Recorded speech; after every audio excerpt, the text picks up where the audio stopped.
수강생 여러분 안녕하세요. 지난 시간에는 김재익 경제수석이 경제 안정화와 자유화를 추진하면서 도입한 여러 정책들에 대해 살펴보았습니다. 이번 시간에는 김재익 경제수석이 추진했으나 좌절을 맛봐야 했던 금융실명제 도입 시도에 대해서 살펴본 뒤 그의 갑작스러운 죽음에 대해서 소개하고 강좌 전체를 정리하겠습니다. 그가 경제수석으로 있으면서 전두환 대통령의 든든한 지원을 받으며 추진한 정책들이 모두 성과로 이어진 것은 아닙니다. 현실의 벽을 넘지 못하고 좌절된 시도도 있었는데 그 대표적인 사례로 금융실명제 도입 추진을 들 수 있습니다. 비록 실패하긴 했지만 의미 있는 시도였던 만큼 그 자초지종에 대해 살펴보겠습니다. 이야기는 1982년 발생한 이철이 장영자 사건에서 출발합니다. 장영자는 전두환 대통령의 처삼촌의 처제였습니다. 장영자는 이러한 전 대통령과의 친인척 관계를 이용해 중앙정보부 차장 출신인 남편 이철이와 함께 사채업자로 활동하면서 수천억 원 규모의 희대의 금융사기 사건을 벌였습니다. 40여 년 전 수천억 원이니 오늘날 화폐 가치로 환산하면 적어도 수조 원에 이르는 규모라고 볼 수 있겠습니다. 당시 김재익 수석은 정부 재정을 흑자로 만들기 위해서 세수를 늘리는 방안을 놓고 고민하고 있었습니다. 그러던 김 수석은 이 사건을 보면서 지하 경제를 양성화해서 세수를 늘리는 방안을 생각하게 됩니다. 이철이 장영자 사건은 결국 경제발전 과정에서 확대된 지하 경제로 인해 발생한 것인 만큼 이를 양성화하면 세수를 늘릴 수 있을 뿐만 아니라 제2의 이철이 장영자 사건도 막을 수 있다고 생각한 것입니다. 그리고 그 방안이 바로 금융실명제였습니다. 금융기관과의 거래 시 가명이나 차명을 사용할 수 없도록, 즉 실명만 사용하도록 한 것입니다. 대통령에게 금융실명제 추진을 허락받은 김재익 수석은 강경식 당시 재무부 차관과 함께 금융실명제 도입을 위한 준비를 진행했고 7월 3일 그 사이 재무부 장관으로 승진한 강경식 장관이 금융실명제 실시 방안을 발표했습니다. 1년 뒤인 1983년 7월부터 모든 금융거래를 실명화한다는 것이 핵심이었습니다. 금융실명제 실시 방안이 발표되자 반대 세력의 많은 저항과 반발이 이어졌습니다. 집권 군부 세력 내부에서도 반발이 거셌습니다. 실명제가 실시되면 자신들의 정치 권력의 기반인 정치 자금의 돈줄도 마를 것이기 때문이었습니다. 상황이 이렇게 되자 정부의 입장은 갈수록 후퇴했습니다. 결국 같은 해 10월 말 당시 여당이던 민정당은 실명제를 1986년 이후로 연기한다고 공식 발표를 하게 됩니다. 명확한 시점도 정해지지 않은 무기한 연기였으니 사실상 도입이 철회된 것과 마찬가지였습니다. 이렇게 해서 김재익 수석이 추진했으나 무산되었던 금융실명제 도입은 그로부터 11년 후인 1993년 8월 대통령의 긴급명령 형식으로 이루어지게 됩니다.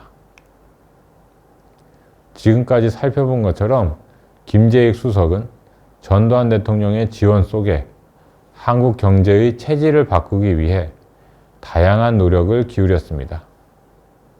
그리고 그의 이러한 활약 속에 전두환 정권은 경제 분야에서 안정화와 자유화라는 측면에서 성과를 낼 수 있었습니다. 그러나 애석하게도 강의 초반에 소개해드린 것처럼 김재익 수석은 1983년 10월 발생한 아웅산 테러로 너무 일찍 세상을 떠나고 말았습니다.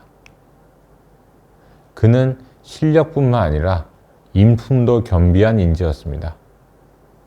대통령의 든든한 지원을 등에 업고도 결코 자신이 지닌 힘을 남용하지 않았고 사적인 권력이나 이익을 추구하지 않았으며 온화하고 겸손한 태도를 잃지 않았습니다. 그러면서도 추진력 또한 지니고 있어 타협하지 않고 끊임없이 설득하며 소신껏 일을 추진하는 모습을 보이기도 했습니다. 그러한 그가 테러의 희생자가 되지 않았더라면, 그래서 한국 경제의 틀을 바꾸기 위한 그의 노력이 더욱 장기간 이어질 수 있었다면 이후 한국 경제의 흐름은 어떻게 달라졌을까요?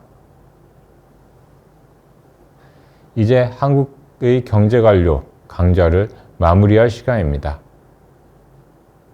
지난 1주차 강의에서는 논의 내용의 시대적 배경이 되는 해방 직후부터 1980년대 초반까지의 한국 경제 발전 경험에 대해 살펴보았습니다. 그리고 2주차 백두진 선생에 대한 강의부터 김재익 선생에 대한 강의까지 총 11차례의 강의를 통해 고도성장 과정에서 14분의 경제관료들이 펼친 활약상에 대해 살펴보았습니다. 경제관료들에 대한 강의는 단순히 이분들의 생애와 관료로서의 활약상을 알아가는 데에만 목적이 있지는 않았습니다. 논의 과정에서 고도성장기 주요 경제 이슈와 사건들에 대해서도 살펴볼 수 있었고, 이는 여러분이 고도성장기 한국 경제의 큰 흐름을 이해하는 데에 도움이 되었으리라 생각합니다. 끝으로 두 가지 사항만 언급하려 합니다. 하나는 당연한 이야기이지만 이분들의 활약만으로 한국 경제의 고도성장 경험을 설명할 수는 없다는 것입니다. 소개해드리진 않았지만 이분들의 버금가는 활약을 펼친 경제관료들도 있었고, 묵묵히 자신의 역할에 충실히 임했던 수많은 경제관료들의 활약 역시 중요했습니다. 그리고 무엇보다도 산업 현장에서 구슬땀을 흘려가며 일했던 국민의 노고가 있었기에 한국 경제의 눈부신 성장이 가능했다는 점도 반드시 잊지 말아야 할 것입니다. 또 하나는 이 역시 당연한 이야기일 수 있는데 경제관료의 시대와 오늘날은 다르다는 점입니다. 강의를 들으면서 왜 요즘은 저렇게 두각을 나타내는 관료가 드문가? 라고 의문을 가지신 분도 계실 것 같습니다. 그러한 차이가 나타나는 데에는 여러 원인이 있을 수 있을 것입니다. 그 가운데 제가 강조하고 싶은 것은 시대가 다르다는 점입니다. 당시에는 정부가 경제 발전을 주도했습니다. 따라서 경제 관료가 어떠한 정책을 펴는가가 경제 전반에 미치는 파급 효과는 상당히 컸습니다. 여전히 한국 경제에는 그러한 관치의 흔적이 남아있긴 하지만 당시에 비하면 한국 경제에서 정부의 역할이 차지하는 비중은 줄어들었습니다. 경제 관료들의 운신의 폭에도 차이가 있어 보입니다. 당시에는 경제 관료들이 정책을 추진하면서 고려해야 하는 제약 조건이 상대적으로 적었습니다. 법이나 규정을 다소 어기면서 정책을 강행해도 크게 문제가 불거지지 않았기 때문입니다. 재량권이 더 컸다고 이야기할 수도 있겠습니다. 반면 오늘날에는 정부 시스템이 보다 체계적으로 작동하기 때문에 정책 추진 과정에서 고려해야 하는 요소가 많습니다. 과거처럼 법이나 규정을 다소 어기면서 정책을 강행하는 것은 더 이상 용인되지 않습니다. 이 시대 경제관료로 활약하신 분들의 회고나 인터뷰 등을 보면 경제 문제를 해결하기 위해서는 이 당시와 같은 방식을 도입해야 한다고 주장하는 경우가 왕왕 있습니다. 정부가 보다 강력한 역할을 해야 한다는 것입니다. 그러나 이는 시대착오적일 수 있다고 생각됩니다.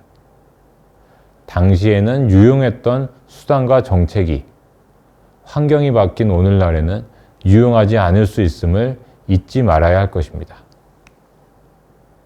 이 강좌에서 말씀드린 경제 관료들의 활약상도 시대적 맥락을 고려한 가운데 이해할 필요가 있겠습니다. 이 점을 강조하면서 이제 강좌를 마무리하겠습니다. 그동안 강의를 들으시느라 고생 많으셨습니다. 수강생 여러분 모두 앞으로도 늘 건승하시기를 기원합니다. 감사합니다.